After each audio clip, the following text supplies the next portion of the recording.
Thank you for listening. This course was created to help you succeed in your educational journey.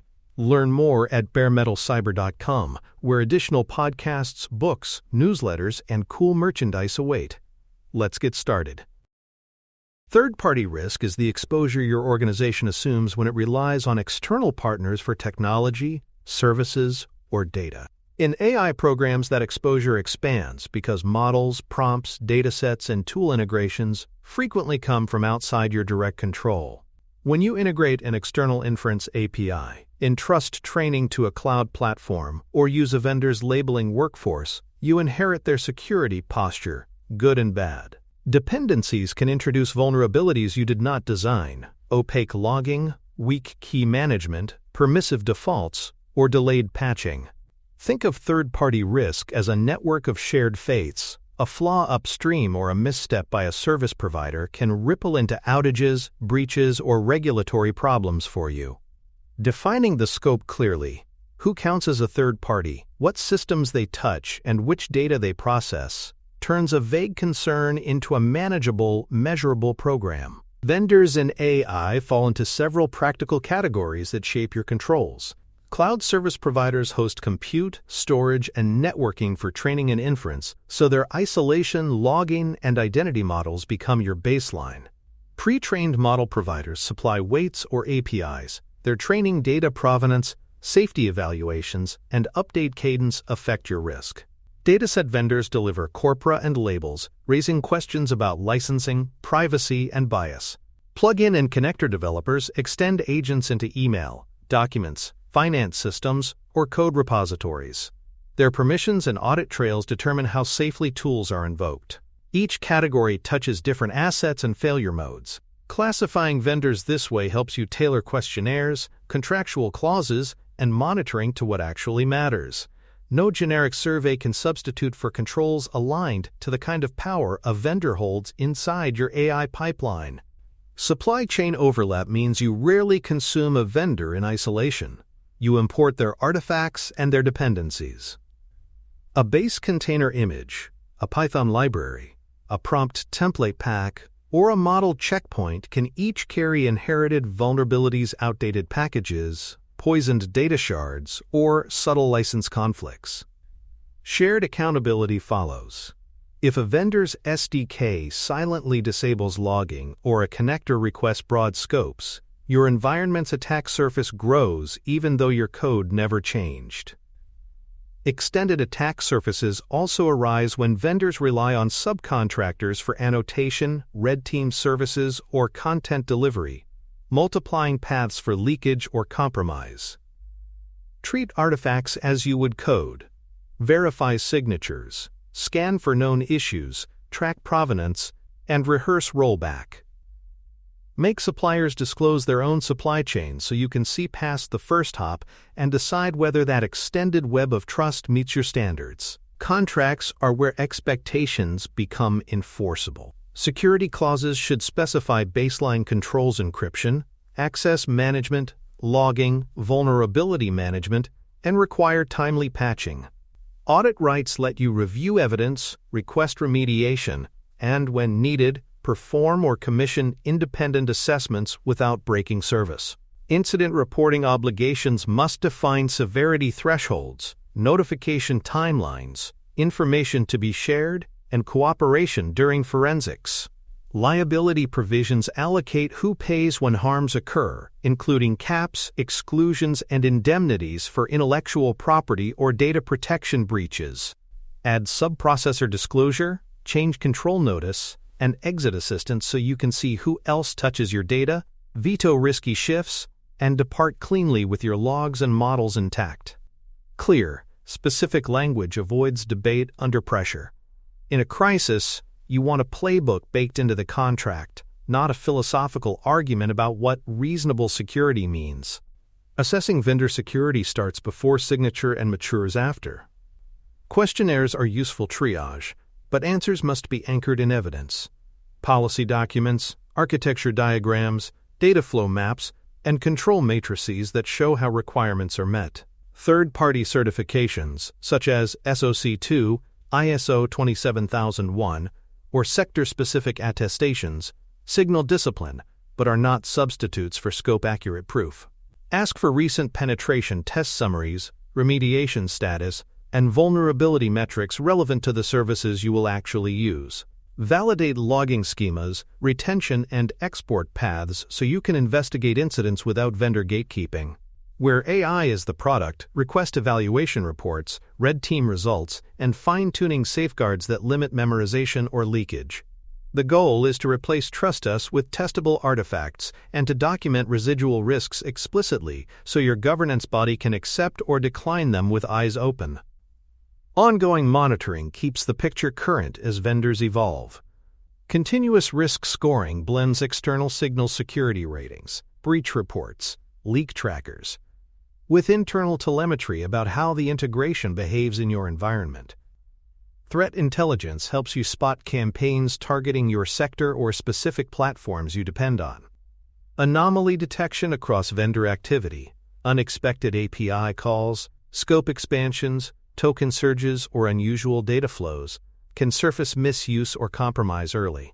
Establish review cadences tied to triggers, major version changes, scope increases, new subprocessors, adverse findings, or missed service level objectives.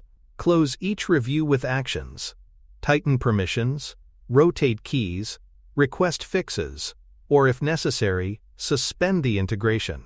Monitoring is not about catching every flaw yourself. It is about ensuring that changes are visible, decisions are documented, and corrective levers are ready when the vendor's risk profile shifts. Vendor access risks arise when convenience outruns control. Overprivileged accounts give integrations more reach than they need, turning a single API key into a skeleton key for data exfiltration or model abuse. Insecure API patterns, long-lived tokens, missing mutual transport layer security, permissive cross-origin settings magnify the blast radius if credentials leak. Shared credentials blur accountability. When the vendor logs in with a team email, you cannot prove who did what or revoke access selectively. The absence of monitoring seals the problem. No one notices odd scopes, unusual request shapes, or bursts of token usage. Counter this with scoped, rotating keys, fine-grained roles, just-in-time access, and mandatory audit logging wired into your case management. Require vendor-side controls, strong customer authentication, device binding, and least privileged service accounts, and validate them with evidence. Access is power. Unmeasured power is risk you have chosen not to see. Data handling risks concentrate where definitions are fuzzy. Uncontrolled sharing occurs when vendors replicate datasets for testing, analytics, or subcontractors without explicit approval or masking, quietly multiplying exposure. Unclear ownership leaves no one responsible for deletion, correction, or honoring data subject rights when records flow into training corpora or logs. Cross-border exposure appears when backups, telemetry, or support snapshots move to regions with different legal regimes, creating obligations you did not plan for. Inadequate deletion is common. Vendors purge primaries but forget caches, derived features, or model snapshots that still encode sensitive patterns. Make expectations concrete in a data processing addendum, purpose limits, residency and transfer bases, retention schedules, deletion service level agreements, certificates of destruction, and attestations that retraining sets and embeddings are scrubbed. Pair policy with verification sample deletes, trace records through pipelines, and test restoration paths to ensure words match reality. Service dependency risks are the fragility of concentration. Single vendor reliance turns business continuity into a referendum on one roadmap, one incident response, and one balance sheet. Vendor outages propagate when your orchestration, logging, and support channels also depend on that same platform, converting a local failure into a portfolio-wide freeze. Supply chain bottlenecks appear when specialized hardware, annotation crews, or regional hosting capacity choke during spikes, delaying training or deployment. Hidden subcontractors widen the blast radius and the disclosure burden when a breach occurs. Design for graceful degradation, dual paths for critical inference, periodic export of prompts, datasets, and checkpoints, and egress clauses that guarantee timely handoff of artifacts. Run dependency fire drills and chaos tests that simulate vendor brownouts. Ask for business continuity, evidence recovery time objective, recovery point objective, failover architecture, and verify that your integrations can ride those rails without manual heroics. Governance integration keeps third-party risk from living in a spreadsheet. Establish a cross-functional committee that includes security, privacy, legal, procurement, finance, and the product owners who feel the impact day to day. Map vendors to policy controls and risk tiers, recording exceptions with owners, mitigations, and expiration dates so waivers do not become forever.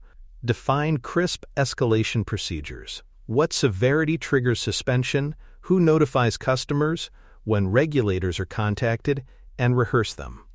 Require accountability documentation, data flow diagrams, access matrices, logging schemas, impact assessments, and incident runbooks kept current and discoverable.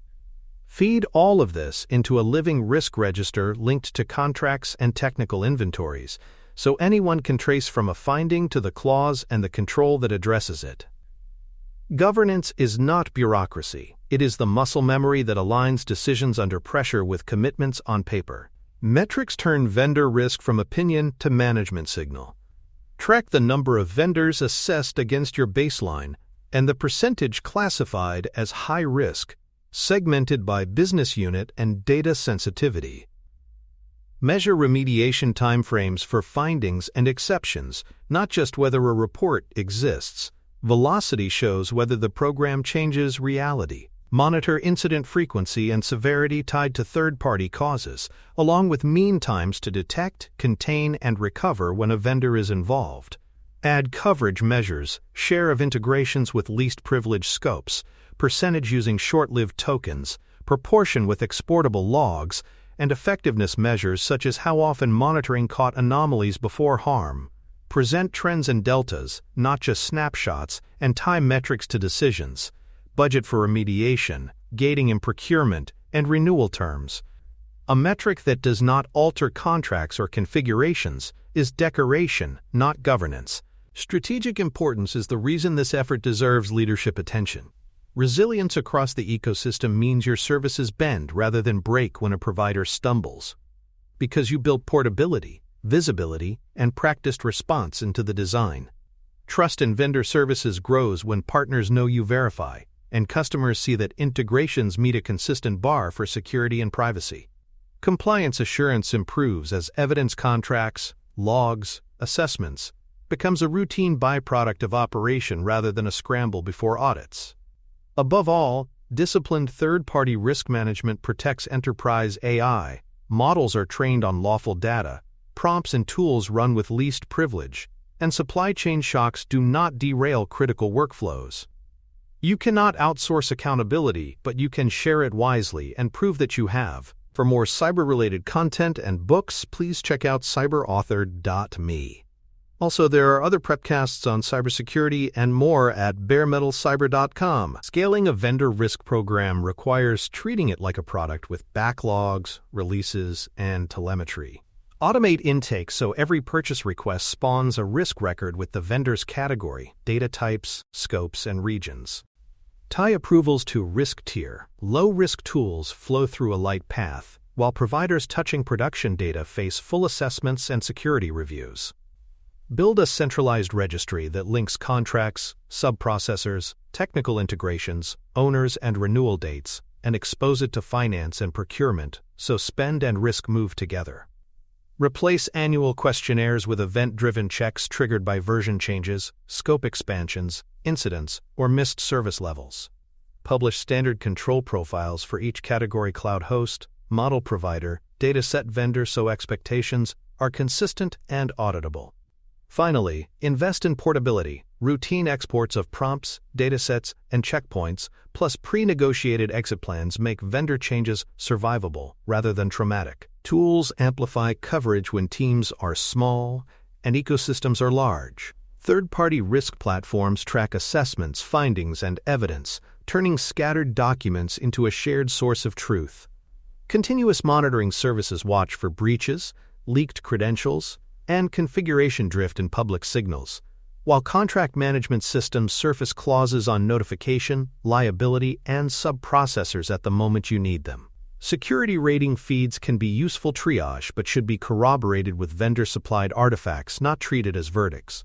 Integrate everything with case management and identity systems so anomaly spikes in token usage. New scopes granted. Failed webhooks open tickets automatically.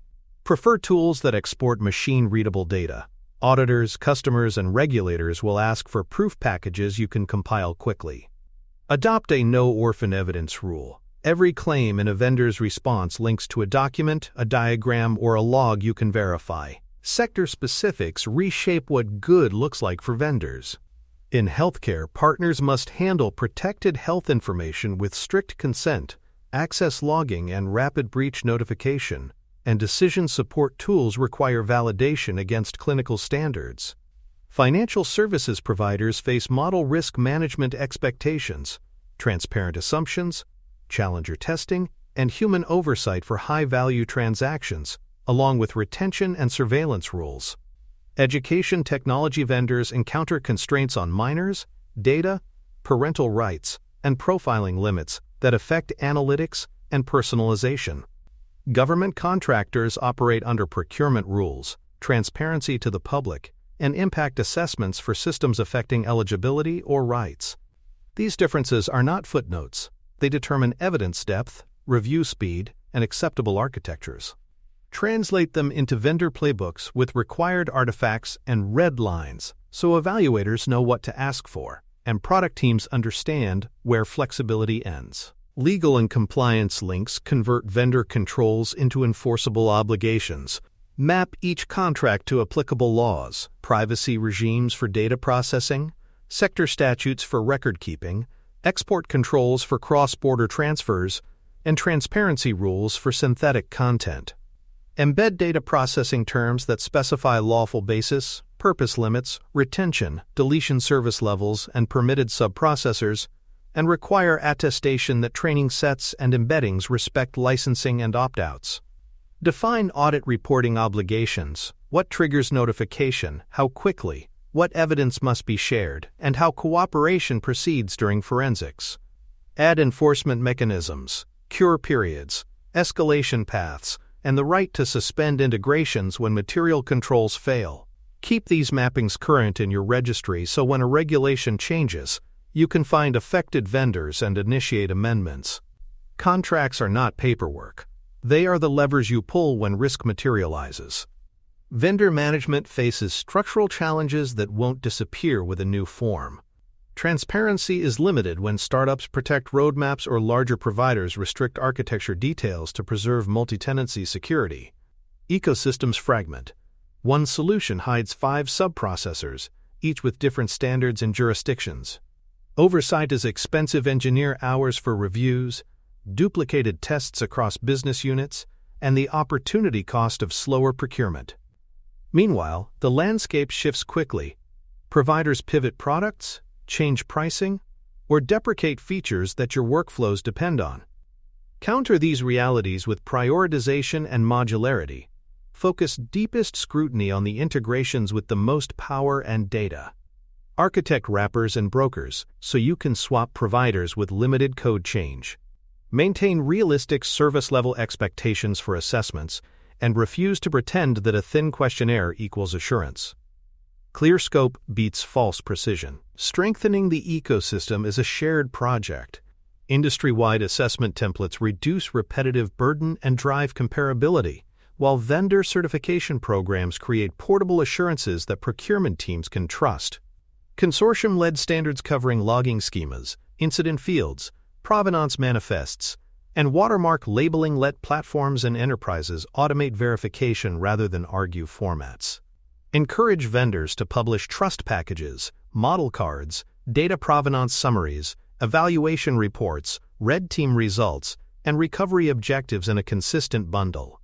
Participate in cross-sector collaboration to share indicators, playbooks, and lessons learned from vendor incidents, improving everyone's time to detect and contain. Ask for software bills of materials not only for code but for models and datasets, listing dependencies and licenses. Each shared artifact reduces friction, shortens reviews, and raises the floor for acceptable practice-making partnerships safer without smothering innovation. An effective conclusion is an operating model you can run tomorrow. Start by naming owners. Procurement initiates intake and contract hygiene. Security and privacy define baselines and verify evidence. Product teams own least privilege scopes and portability. Legal steers obligations and escalation. Finance links spend to risk. Wrap these roles in a cadence: intake, assessment, approval, onboarding, monitoring, renewal, and offboarding, so vendors move through predictable gates. Keep a single source of truth that binds the registry, contracts, subprocessors, technical integrations, and incidents, with dashboards that expose coverage and gaps. Finally, set review triggers, version changes, scope expansions, adverse findings, missed service levels, and new jurisdictions. When the operating model is visible and repeatable, vendor risk stops being episodic firefighting and becomes logistics disciplined, measurable, and improvable with each pass through the loop. Response and remediation deserve their own playbooks because third-party incidents unfold differently. Containment may begin outside your perimeter. Revoke tokens, reduce scopes, flip traffic to backup providers, and quarantine affected workflows. Require the vendor to preserve artifacts logs, configuration diffs, and forensics images, and mirror that discipline on your side. Invoke contractual cooperation clauses for joint investigations and parallel notifications to customers or regulators, aligning timelines and statements. Track compensating controls as tasks with owners and deadlines. Additional monitoring, temporary restrictions, or manual approvals for sensitive flows. Close with a post-incident review that assigns fixes, updates questionnaires and contracts, and if needed, adjusts risk tier or exits the relationship. The outcome you want is muscle memory. Swift, auditable action that protects users while preserving the evidence and partnerships needed to learn and recover. Procurement and finance are powerful levers for security if you tune incentives. Use tiered requirements and pricing guardrails. Stronger discounts for meeting higher evidence bars, credits for missed service levels tied to security, and penalties for late notifications or undisclosed sub-processors. Negotiate portability terms, upfront export formats for prompts, datasets and checkpoints, assisted transition windows, and escrow for critical artifacts, so resilience is baked into the economics. Budget for redundancy where concentration risk is high, and account for the hidden cost of switching so architecture plans are realistic. Ask vendors to publish security roadmaps, then align renewals and spend with measurable progress. When money moves with maturity, providers invest where it matters.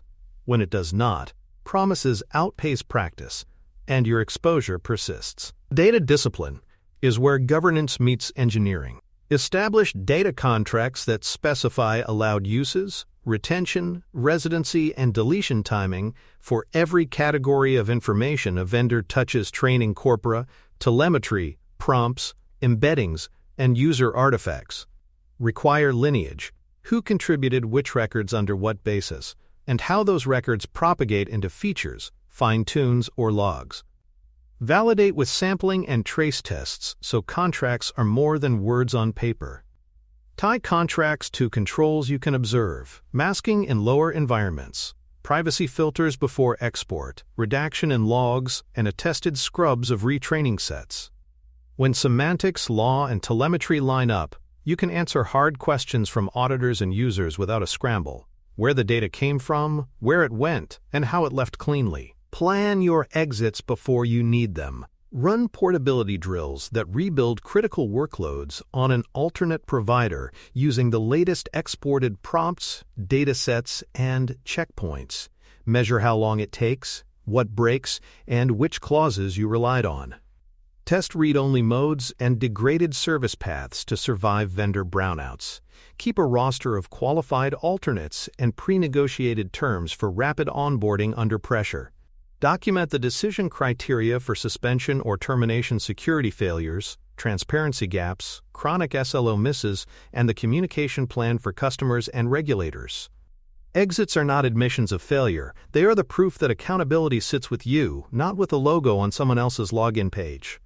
Organizations that rehearse departures are the ones that negotiate better terms and sleep better through someone else's incident. Third-party and vendor risk is the architecture of trust beyond your walls. We defined the exposure created by external partners, mapped vendor categories across cloud, models, data, and connectors, and traced supply chain overlap that imports vulnerabilities and obligations. We turned expectations into contracts, security clauses, audit rights, incident reporting, and liability, and replaced assurances with evidence through assessments, certifications, and testing. We sustained assurance with continuous monitoring, least privilege access, disciplined data handling, and resilience against outages and hidden subprocessors. We scaled with automation, registries and tools, adapted for sectors and laws, faced challenges in transparency and cost, and strengthened practice through shared assessments and standards. Carry this operating model forward: metrics that change decisions, playbooks that run under stress, and exits you can execute. Next, we'll translate these controls into enterprise architecture patterns that build portability and safety into the system from the start. Thanks for tuning in to Bare Metal Cyber, your trusted source for cybersecurity educational materials, news, and insights. Remember to subscribe at baremetalcyber.com so you never miss an update. And visit cyberauthor.me for best-selling cybersecurity books that equip you with expert knowledge. Until next time, stay secure and stay vigilant.